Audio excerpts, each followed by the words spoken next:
Mabel the Lovelorn Dwarf, Chapter 13. Here she is, Jimmy said as I descended the stairs of the grandstand to my seat. Philip looked up and smiled. Hey Mabel, we weren't sure you'd join us today. How are you? My head swam from too much drink last night, but I knew he wasn't referring to my hangover. As well as I can be.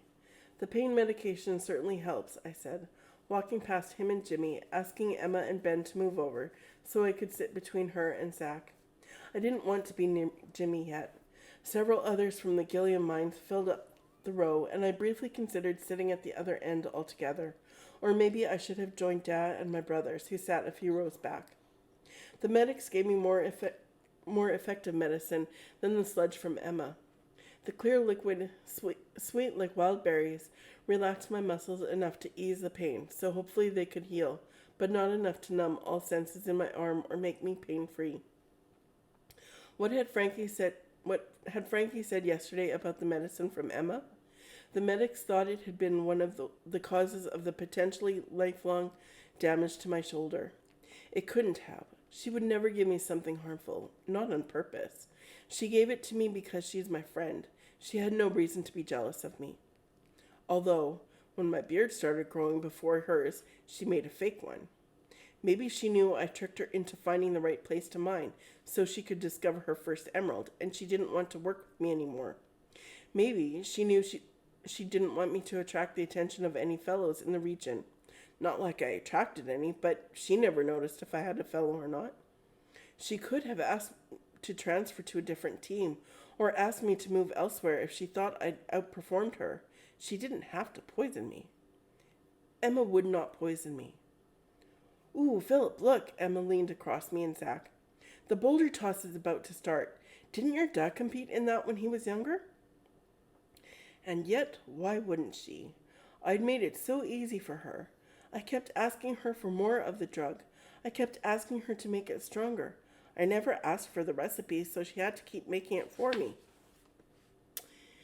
Yeah, he didn't get very far, though, Philip said.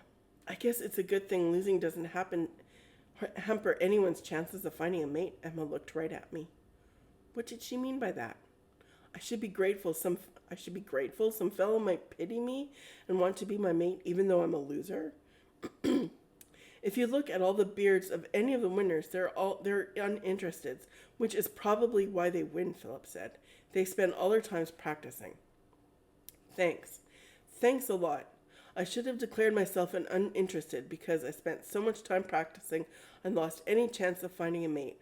Mikey had quit throwing because he'd wanted a mate, except now I'd lost and I was damaged. The exception being, of course, Mabel, Jimmy said. He meant well, I'm sure. I hadn't found a mate. I didn't have a single admirer. Why couldn't he just be quiet and stay out of my life? That came out wrong, Jimmy said. I meant Mabel can do it all. Mine, have a mate, and be a champion. If it weren't for your shoulder. Right. If it weren't for my weakness, I'd have it all. Now I had nothing. Why did I come to watch the games? They said they were my friends, but they weren't. Not really. I stood up to leave. Excuse me, miss? A young female approached us. You were in the axe throwing finals yesterday, right? Mabel Golden Axe? Her chin had a burgeoning shadow of stubble. No cap yet. Yes, I'm Mabel. Excellent. I don't know if you, with your shoulder, but could you sign my program? She reached behind her back and pulled out a program. Really? How sweet.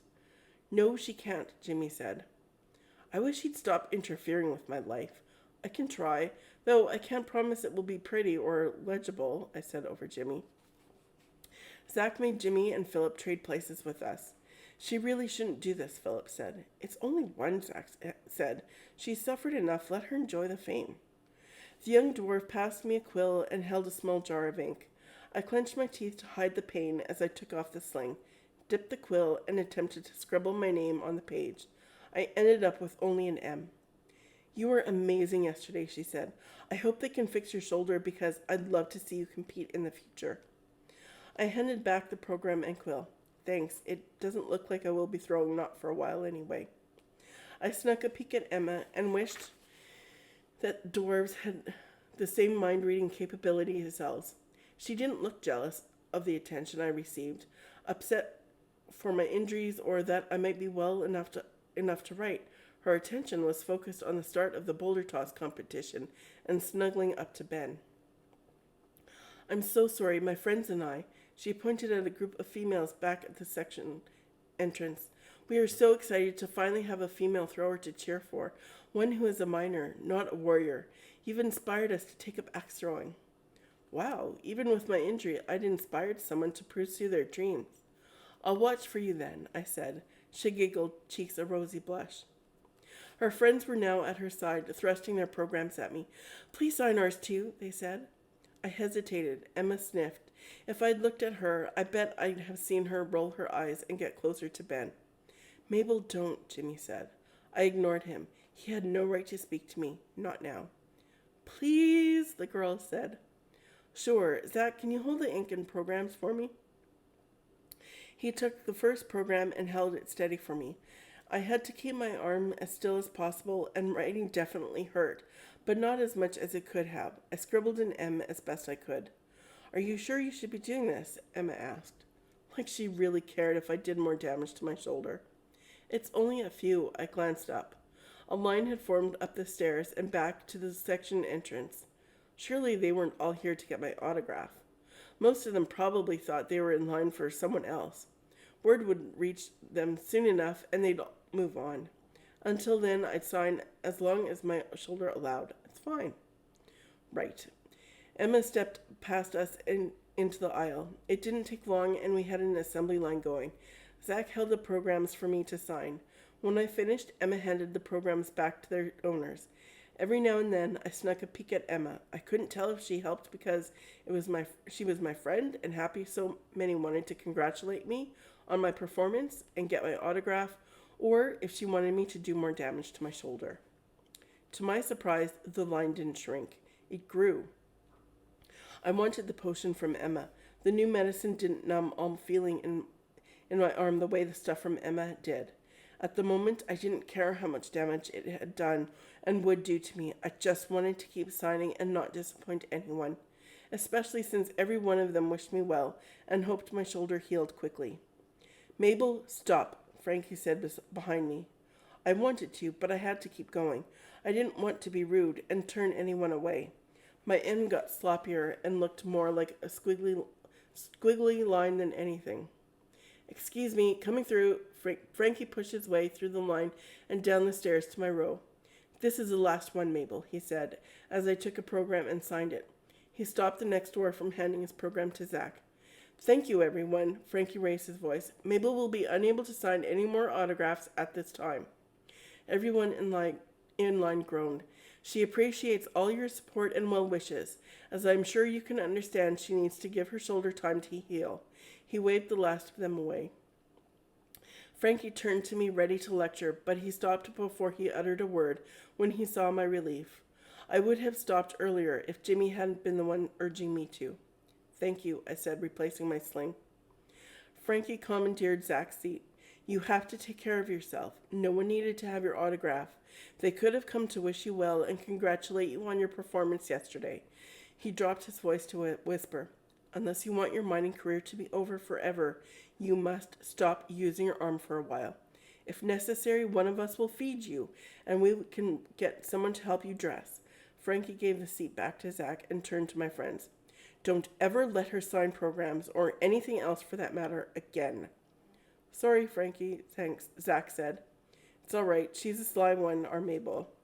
She asks you to do something, and she's so sweet and innocent about it you can't refuse her.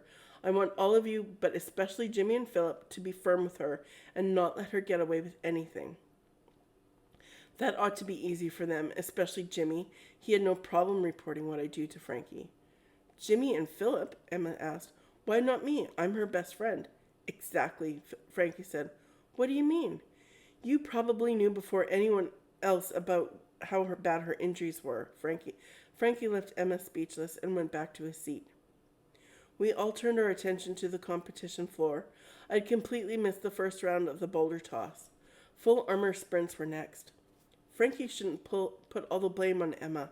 I should have told Maggie how much pain I was in and gone to a doctor. She only tried to help me. If there had been something poisonous in the medicine Emma had given me, of course I wanted to know if she'd given it to me on purpose or not. Until I knew for sure, I'd give her the benefit of the doubt. Switch, Emma said to Philip, as they traded places so she sat next to me. What is Frankie's problem with me, Mabel? I didn't want to get into it with her, not until I knew if she had poisoned me. Then I would confront her and ask her if she'd done it on purpose. I kept my eye on the competitors lining up, ready to start the race. Don't know what you're talking about. Really? Why is Frankie angry with me? The starter flag dropped and the first group of racers ran the perimeter of the arena. Everyone in the stand stood and cheered. He thinks your medicine caused more damage than if I'd taken proper painkillers. You told him I gave you the medicine? How interesting. She cared more that Frankie knew she gave me the medicine than she did about the damage done to me. I may never be able to use my right arm again. I am practically useless as a miner. He has every reason to be upset. And he blames me for your stupidity? You're the one who kept working and pushing yourself. You're the one who refused to tell anyone about your pain. You're the one who kept asking for stronger doses. Wow, she was more than a little defensive. No, he blames me for my stupidity, but without your medicine, I would have never been able to push myself. Do you agree with him? Do you think I tried to ruin you? I stared at her. Emma, with the perfect figure and beard, who had all the fellows in Gilliam chasing after her. The first of either of us to work in the mines, the first to get a full beard, the first to wear a single braid, the one to find more than one mountain dweller to court her. I could throw axes better, and I found the first ever emerald. I found several emerald beds before her, and I had to help her find her first, had to trick her into it. I'd made a fool of her. She wanted to be better than me at everything, to be first to everything. If she couldn't, then why wouldn't she try to stop me? I could have wagered the entire Gilliam treasury on it. I don't know, did you? How could you possibly think I would give you something to cause you irreparable damage? I am absolutely sick about what's happened to you. I was the first to the warm-up room to see what had happened. Why? Feeling guilty? Tears filled her eyes, real tears, not the fake ones she cried when she couldn't find her first gem. You're my best friend. I only wanted to help you. Ma'am said to use an old family recipe, one we've used for generations, since before there were doctors. Emma wiped at her tears, but they didn't stop flowing. Dear gods of pain and sorrow, she would never have done anything to me. Even if there had been something bad in the medicine she gave me, she would not have given it to me on purpose. I'm sorry, Emma. I know this isn't your fault. I'm sorry. Emma turned to walk away. I stopped her. For what it's worth, I didn't tell Frankie who gave me the medicine. I think he's just upset at everyone. Sure, whatever. I slumped onto my seat and wished Aramis were with me. I closed my eyes and wished myself back in my room in Gilliam, alone with Aramis. After I cried and told him how badly I made a mess of my friendship with Emma, he holds me, his elven calm envelops me like a thick woolen blanket, and he kisses me ever so softly and so fully that he becomes my entire being and fills my whole world. In my mind, he whispers, "It will be all right in the end." "I'll take 6, Jimmy shouted. What? Oh, right. Still at the games," I sighed, and no Aramis. One of the food vendors handed Jimmy 6 skewers of pork, one for each of us. He paid, then waved over the ale vendor and bought 6 ales. "If you need any help," Zach said to me, "just ask. I'll put your ale between us on the floor." Thanks. I bit into the tangy and salty pork. However Zach intended his offer of help, it irritated me. He and Philip continually bumped me as they ate and drank. I wanted to push them aside. I needed to get out of here. I wanted to leave the oppressive weight of the mountain and go explore the city of Mitcham on my own. I wanted to get away from everyone. Frankie, Emma, all of them. I walked out of the stands. I couldn't move fast enough. I wanted to run and run until I'd left the mountain far behind. Jimmy caught up to me. "Are you all right, Mabel?" "I'm fine." I kept walking. "Where are you going?" "Out." "Do you want company?" "Not his company. I want some time to myself." The moment the door to the Mitcham Arena closed behind me, I began to cry. I marched past our hotel, wiping away tears that wouldn't stop falling. It felt as though the walls of the mountain were pressing in on me. I walked faster, the soles of my shoes smacking the stone. I had lost everything because of my own stupidity, my desperation to please and impress. If only I had gone to the doctor about the pain. I should have told Mikey when the pain started to get worse. I never should have entered the contest at the prospector. I should have stuck to mining, nothing else. Mining was the only thing worth doing, and now I didn't even have that for who knew how long. Why was it so hot in here? And where did the crowd come from? I looked around and realized I reached the main road in and out of the mountain. I pushed my way through the crowds, leading with my left shoulder, protecting my right.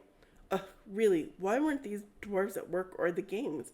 So crowded and hot, and even though the main street was wider than every other road, the walls were crushing, burying me. I had to get out, away from the stale, dead air of the mountain. A light breeze caressed my face, gently played with the ends of my beard, sweet like Aramis's whispers. It was too far away. The breeze disappeared. I bobbed and waved through the hordes, desperate to get to the breeze before the mountain choked me. There was a lull in the pedestrian traffic, and the exit was close. I burst out of the mountain and allowed the cold winter breeze to surround me and carry me into the openness of Mitcham, outside of the mountain. Finally, I slowed to a walk, breathing naturally. The aroma of the trees lining the street was ever present and comfortable. Fresh air, trees, comfortable? Since when? I shuffled over to the nearest building. I leaned against it, pressing my hot face to the cold stone, and closed my eyes. Since the open space didn't make me feel like I was being crushed or closed in, it took several moments before I felt safe again. Exhausted from the panic, I stayed as I was until the cold penetrated my skin and sank into my bones. Shivering, I pushed off the wall and wandered past the shops. The brightness of the sun on the snow-covered valley blinded me, and I welcomed it. Anything was better than the darkness of the mountain. When we first arrived in Mitcham, I had been so excited to shop and visit all the taverns. Now I scoffed at the idea. I had no interest in entering any building, being in any enclosed place, and now my mining career was at best on hold. I didn't know if I would ever have a decent income again. Sure, there was a possibility my shoulder would heal, but how long would it take? What if I'd done too much damage to it? Hot apple cider, a street vendor called. Get your hot apple cider here. A hot drink would be great. I left my coat in the hotel room, and I was freezing. All right, love, the vendor asked when I stopped beside him. I'll take a large one, please. I handed the vendor a small emerald. He gave me a handful of gold coins and change. Been a rough day, has it? Few days, really. Tears welled up, and I blinked them back. Very sorry to hear that. He handed me a large steaming cup of apple cider with a stick of cinnamon and a little something extra on me. Oh, no, you don't have to. He waved off my protest and placed an apple pastry into a little bag that he put in my pocket. A treat for later. Hope things go better for you soon. The tears fell this time, and I couldn't stop them. Thank you. Shh, now. He wiped my cheeks for me. None of that, or you'll freeze to death. I smiled. That's it. Have a sip of the cider. Get some warmth in you. I sipped it. The sweetness of the fruits, blended with malt, spice, and cinnamon, tickled my taste buds and warmed me. Sorry about that. No worries. You have a better day now. It didn't take me long to finish the cider as I sauntered on. I pulled out the apple pastry and nibbled on its sticky sweet goodness. I hadn't realized how hungry I was. Warm and satisfied, I licked my fingers. A dragon bone bow in the window of a hunting shop caught my attention. Aramis would love it. Long and sleek, the grip decorated with ancient dwarven ruins. Aramis, would he love me now? Somehow I doubted it. Even elves have their limits as to how much weakness they will accept. I began to shiver once more, causing my shoulder to ache. I moved on until I discovered a bookstore. Though I had no desire to enter any enclosed place, I needed to warm up and rest for a while. Inside, a large fire warmed the store, the fireplace filling one entire wall. The rows upon rows of bookcases crowded the room, but it didn't smell old and musty like the Gilliam Library. Here, the scent of freshly cut and bleached parchment permeated everything, leaving me with a feeling of newness and spaciousness. I spotted some chairs in a back corner, near the fire. I headed there and found myself in the middle of the magazine section. I settled on the chair, resting my arms on the armrest as I gazed at the shelf of magazines. There were 4 kinds: mining, hunting, blacksmithing, and dwarven battle tactics. I sighed. There was one magazine that was different from the others. It covered dwarven fashions. Fashions? Curious, I picked it up. I had to do something to make myself appear to be a patron before a clerk threw me out for loitering. I flipped the pages, not really looking through some of the newer tunics and trousers with patterns of plaids and polka dots made me chuckle. No self-respecting dwarf would wear those. Maybe on the farthest reaches of Mitcham or in Latham, but definitely not in Gilliam. Mind you, the dark blue one with the lighter blue weave pattern was kind of nice, but most of them were just hideous. This was definitely not a typical dwarven magazine. I looked at the address of publication, and sure enough, it came from Latham. No wonder it was so different. It was published away from the influence of the pure dwarven culture. I was curious and read more. I couldn't mine for a while, and I couldn't throw axes. Maybe I could learn something from this magazine about being a dwarf in a world where I didn't exactly fit in anymore, if I ever had. Living Your Authentic Life. The title piqued my interest. The newest book by psychologist Dr. Thaddeus had reached number 1 on all the bestseller lists for self-help books. All of us, at one time or another, feel overwhelmed, whether it be from work, family, demands put on us by society, or any combination thereof. For many, this feeling of being overwhelmed leads to a need to run away, leave everything behind. This is the mind and body telling them they have ignored their authentic selves. They have not found what makes them happy, what gives meaning to their life, says Dr. Thaddeus. With my book, readers will search their inner desires and learn to feed the needs of their authentic selves so they can live their authentic life. I held onto the magazine, opened to the article on Dr. Thaddeus, and walked around the store looking for the book, though I didn't expect to find it. A store in Mitcham would not carry a book written by an elf. As with the magazines, they only carried books on mining, hunting, blacksmithing, and war. Thankfully, an order form had been inserted at the end of the article. I took the magazine to the counter and paid for it with 3 of my gold coins. "Excuse me," I said to the clerk, "is there a trading post nearby?" "Sure, out the door to your left. When you reach the first street, take another left. It's about 2 blocks. "Thanks." I grabbed my purchase and hurried to the trading post. It was larger than the Gilliam one, but the size was the only difference. The layout inside was exactly the same. At the counter, I asked the clerk for a quill and ink. I gasped when I picked up the quill and I dropped it. "Here, let me help you fill that out," the clerk said. He tore out the order form and filled it out for me. By the time I left the trading post, the sun had begun to set and the temperature had dropped. It was time to head back to the hotel. It took 2 hours to arrive back at the entrance to Mitcham Mountain. I stopped at the entrance. I had no desire to return to my family and friends, to the constant reminder I had ruined everything. If you're enjoying the adventures of Mabel Goldenaxe and can't wait to hear what happens next, don't forget to subscribe below.